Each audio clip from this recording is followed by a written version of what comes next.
Hello learners, on behalf of Indira Gandhi National Open University, we welcome you for this video lecture session. Today's topic is system reliability.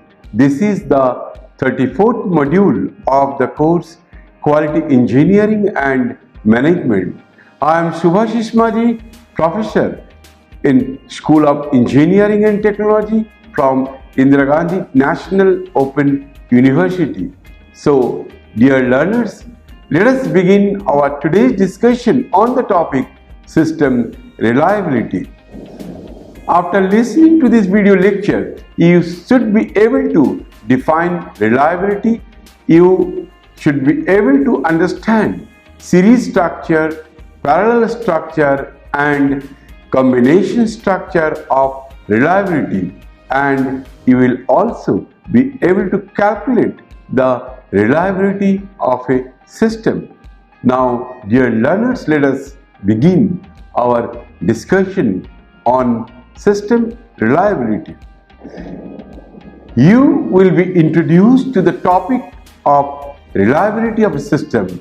Reliability is a measure of the ability of a product, part or system in respect of its performance of its intended function under a prescribed set of conditions. The terms reliability, availability and maintainability are relatively new in the field of engineering. In present days, the reliability, availability and maintainability have become very important considerations in purchasing decision of not only costly equipment but also in consumer products. It is known to all that the failure rate reflects unreliability.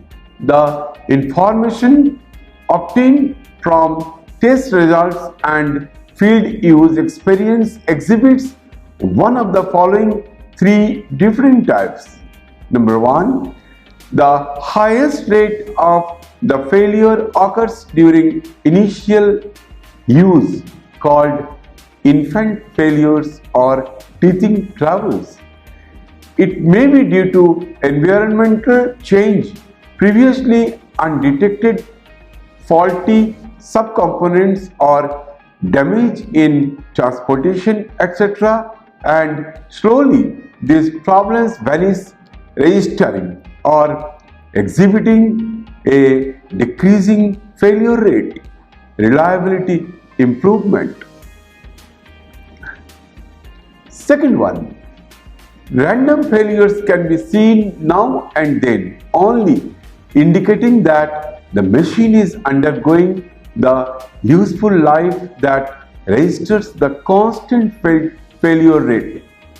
New product design is specially concerned with the failure rate during the useful performance life. Third one, the phase that follows the useful performance life is wear out phase. This phase experiences the increasing failure rate and reaches highest failure rate, finally becoming most unreliable.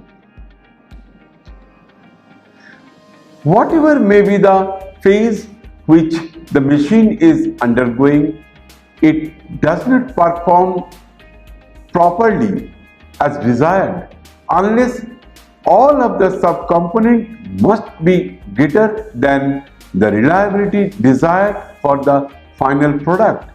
This situation exists whenever the chances of failure for the subcomponent are independent of one another.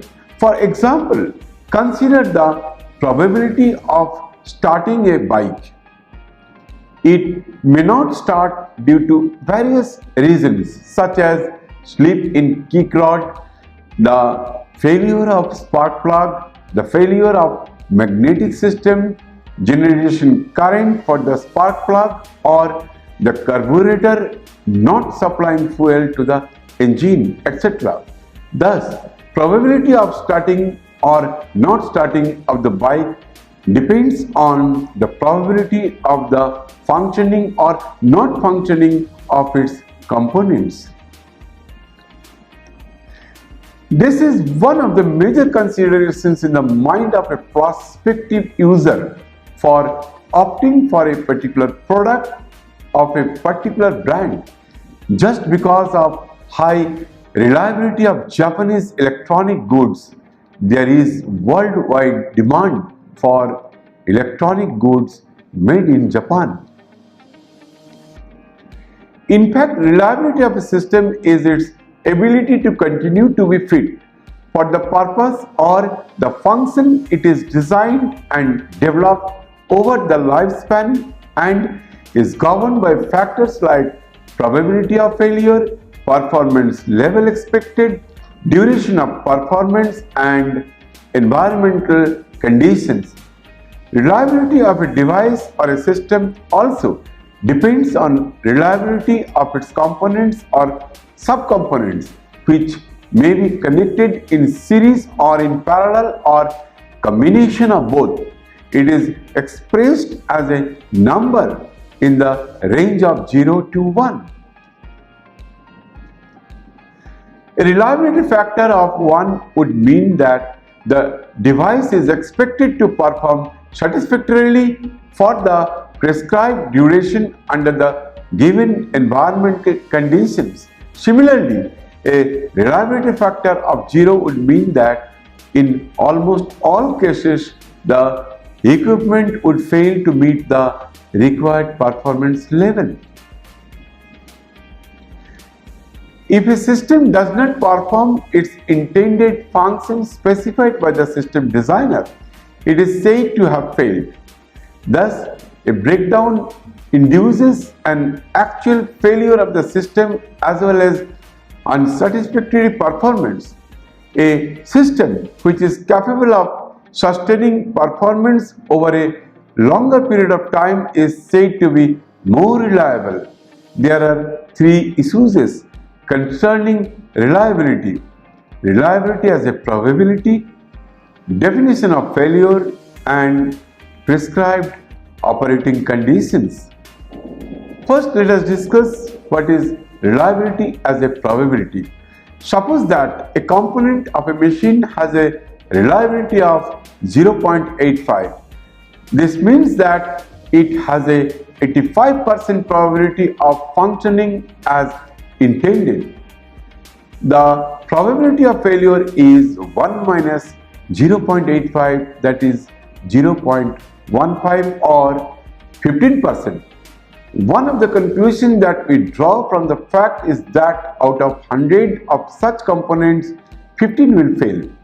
Similarly, a reliability of 0.9975 implies 25 failures per 10,000 trials. Definition of failure. The term failure is used to describe a situation in which an item does not perform as intended. For example, a smoke alarm might fail to respond to the presence of smoke either by not operating at all or by sounding an alarm which may not be inadequate as warning, or it might sound an alarm even though no smoke is present. Prescribed operating conditions. Reliability is the probability of a device performing its purpose adequately for the period of time intended under the operating conditions encountered. The operating conditions may include concerns for noise, temperature, and humidity ranges, as well as operating procedures and maintenance schedules. Increased emphasis is being given to product reliability. One of the reasons for this emphasis is the fact that the products are generally becoming more complicated. At one time, the washing machine was a simple device that agitated the clothes in a hot, soapy solution. Today, a washing machine has different agitating speeds, different range speeds, different cycle times, different water temperature, different water levels and provisions to dispense a number of washing ingredients at precise times in the cycle. An additional reason for the increased emphasis on reliability is due to automation. People are in many cases not able to manually operate the product if an automated component fails. The possibility of system failure increases as a product becomes more complex, has more components. The method of arranging the components also affects the reliability of the entire system. Reliability theory provides a way to examine a multiple component systems, calculating its overall reliability, that is, the probability that the system will work.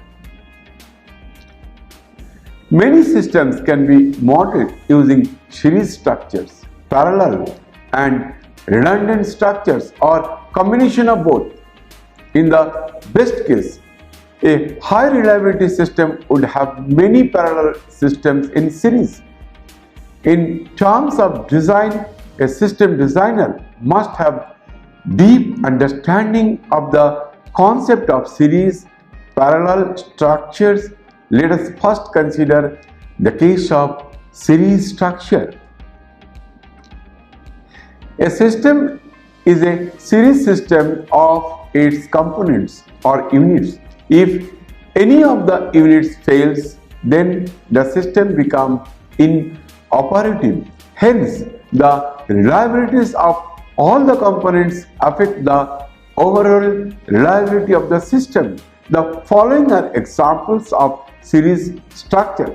Here, 1 and 2 are the two systems connected in series.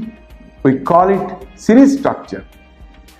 For such a system to work properly, both components 1 and 2 must work properly.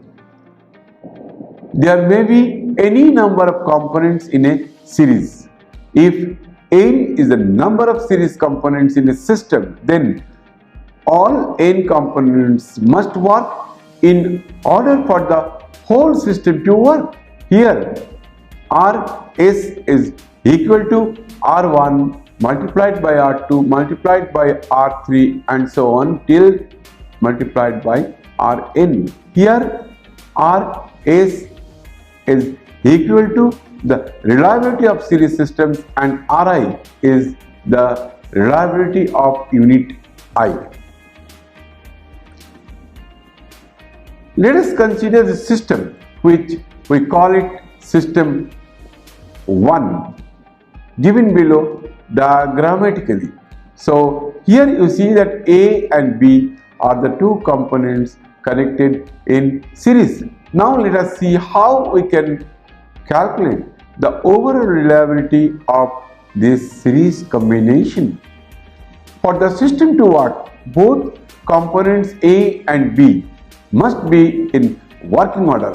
Suppose components A has a 85% chance of working and component B has a 75% chance of working.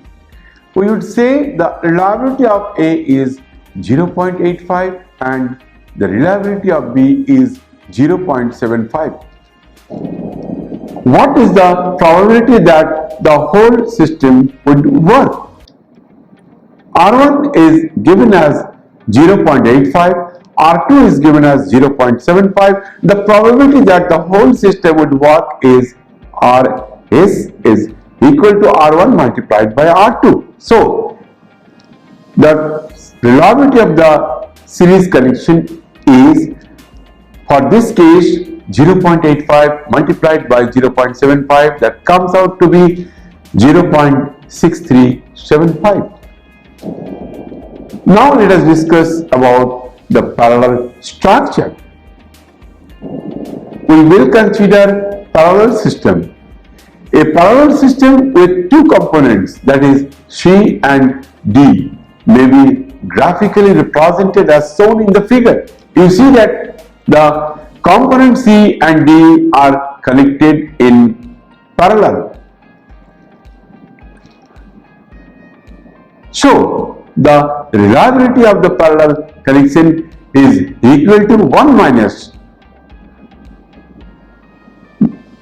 within bracket 1 minus R1 multiplied by within bracket 1 minus R2. Hence, for a parallel structure of n components is equal to Rp is equal to 1 minus within bracket 1 minus R1 multiplied by within bracket 1 minus R2 and so on till multiplied by 1 minus Rn. Here, Rp is the reliability of a parallel system and Ri is the reliability of ith component. For this system to work, we need at least one of the, which we call it system 2, components to work. Now let us quickly solve one very interesting numerical. Let for a parallel series which is called a system 2, having two components C and D, the reliability of component C be 85% while the reliability of component D be 75%. What is the probability that system 2 will work? Solution. Here R1 is equal to 0.85, R2 is equal to 0.75. So Rp, that is reliability of the parallel structure, is equal to 1 minus within bracket 1 minus R1 multiplied by 1 minus R2. So we will get, by putting the value of R1 and R2, we are getting the final answer is Rp equal to 0.9625. Now this is a combination structure. So some of the components are in parallel, some of the components are in series. We call it is a combination structure. A series may also combine both parallel and series structure. As shown in the figure, such a series is called a combination structure. Now we will see how we can calculate the reliability of a combination structure. Dear learners, let us see how we can calculate the reliability of a combination structure.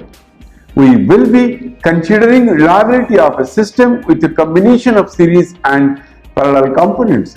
Here we see in this figure B and C are the two components connected in parallel, and A is connected with series of the B and C which are connected in parallel. To begin with, we assume the following reliabilities for the various components of the system.